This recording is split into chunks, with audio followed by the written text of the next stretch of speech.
Greetings, members one and all of the Salivation Nation. By now, you probably have heard about NGC's new 10-point grading system.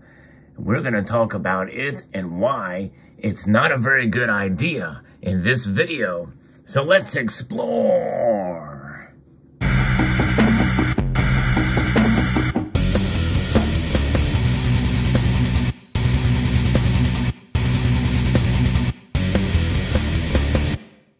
Several other channels have made videos announcing this, and all those videos that I've seen on it, I pretty much have stated that I think it's a bad idea.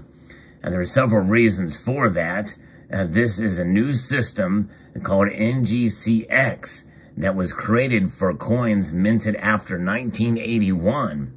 So any coins that will be submitted in January will exclusively be going to this new system, which mirrors the old 70-point scale, which is known as the Sheldon scale. And that is part of the reason why it's not a good idea, is it mirrors it. It's essentially the same system, just with different numbers.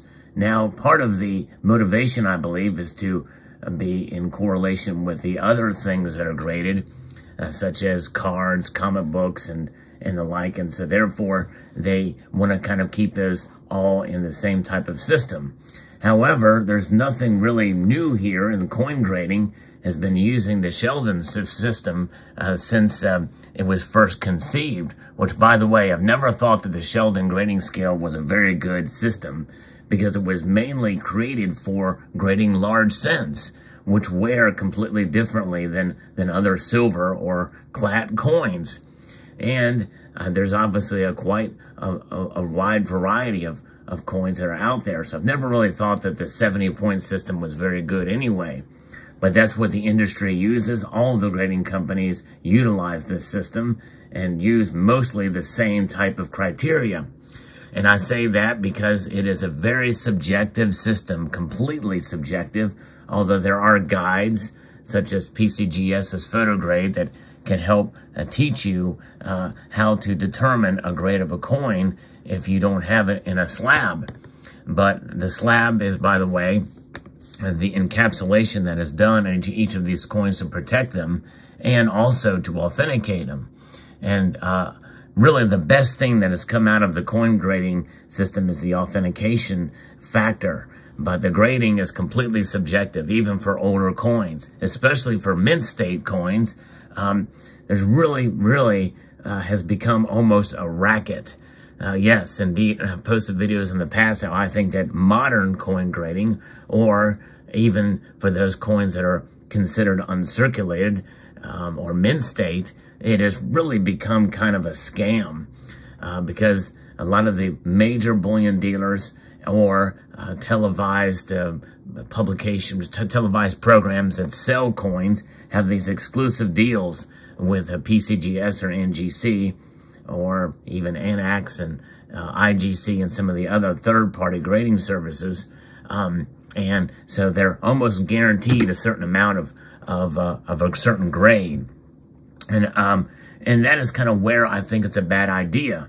There's no difference other than just a reassignment of numbers based off of the same descriptions that were given for some of these grades in the past. And some of those details and descriptions are really not all that reliable, especially when it comes to how the rims are visible or not, flat or nearly flat in some cases, to where the rim makes no difference, none whatsoever. They don't even look at the rim when you get into mint state, which is unfortunate, because I think that's a distinction that should be considered. I'll give you an example of that here with these two coins. These are the same coin with different grades. One's a 69 and one's a 70. However, they really look alike. Even when you look at them at magnified levels, you don't see much difference at all in them. What you're seeing, the little striations are dye polish marks, which are, I think, was on purpose for this year when these were created, which I'm not a big fan of, by the way, as a side note. But one thing we can see on the reverse of these is you can see the rim. There is some slight imperfections in the rim and there at the top. And it's quite interesting to see how that's there. You can see that above states, and it's not noted on here. And I think this should knock it down. This is a 69. This is the 69 we're looking at here. But look at the 70 with the same area, same spot. If this could have come from the same die, you can see it there, but it's worse. Much worse imperfections there. Now, these imperfections on a 70 coin, I think is inexcusable. This thing should not have been a 70. However, what they say, even with the new 10-point grading scale, is it's a pristine coin with no post-production imperfections. In other words, this is a production imperfection. Well, if you're collecting modern coins that are not for circulation, that are collectible, none of these are going to have post-production imperfections. So by their own description, there would be no such thing as a 9.9 or a 69 because that description is a fully struck coin with nearly imperceptible imperfections.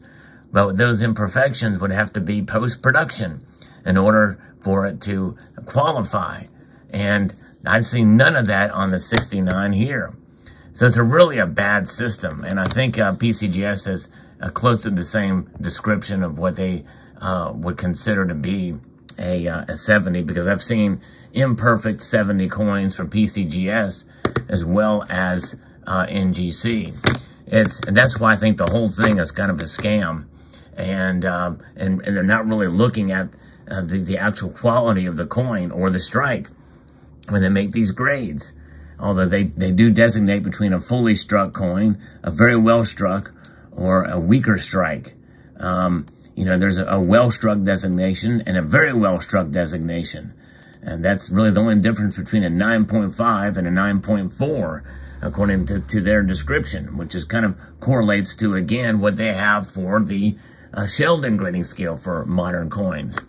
So I think it's a bad idea. It's going to just cause confusion, and it's really not going to do anything to help the hobby, I don't think at all, because there's no improvement. It's just a different a numbering system that has no benefits to anybody other than for them as a marketing ploy, because they can always just say, well, this is a newly graded coin that happened starting in 2023. Of course, population reports will start to begin at that point, but they'll be very fresh. So you really can't rely on that for rarity of a certain grade of a coin anyway.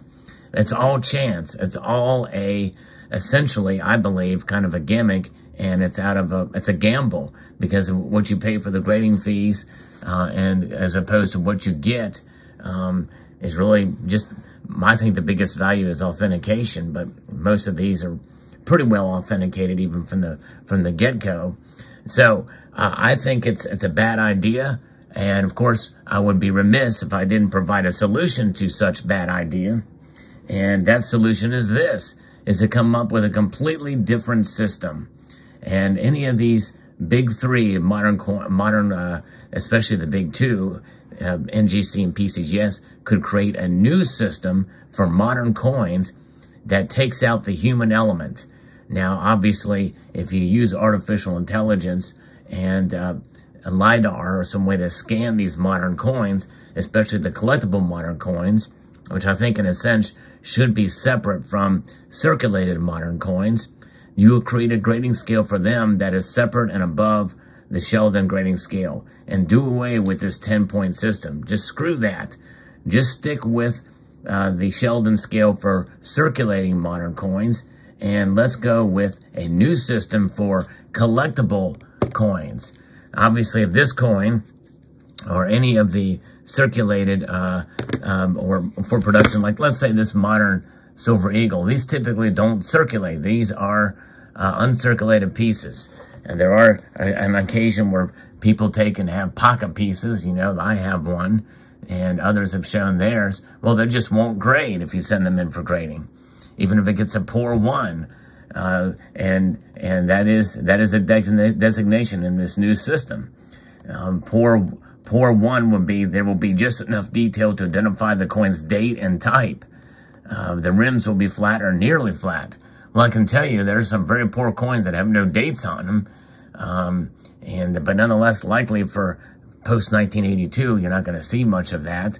But certainly not for silver eagles, uncirculated silver eagles that people stack. And the most you're going to see there is dings or marks when you put them in a tube or take them out and handle them a bit. But even those, likely, no one is going to send those in for grading. No one would be, we would be a fool to spend whatever it cost to send in $10, $12 or $30 or what have you on a coin that's got marks on it, especially marks from clanging around with other silver coins.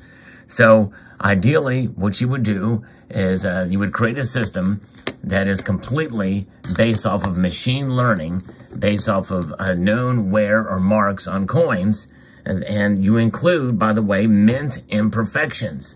You have to include those in there because there's plenty of them for them, especially from the United States mints, but even some of these other modern mints. You include those in there and make it a scaled system on the number of imperfections, and that's it. You could probably do it with 5 different grades. Very simple system, and you say 1, 2 marks, and you also must consider the rims. You must consider finning, which is I've talked about plenty of times on this channel, and you see that a lot with coins. In fact, you can even see it to some extent in this piece. If you look at it on the side, that little wire rim there, edge, is where the metals float up above and beyond.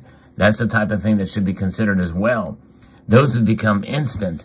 It could be very difficult to get a perfect coin in that regard for a lot of these mints, although mints like the Perth Mint, they could do very well. So those are the kind of things that should be considered and should be done for modern coins, not this NGC X system. I think it's a waste of time, and it's going to do nothing but confuse people, and there's no improvement whatsoever in it.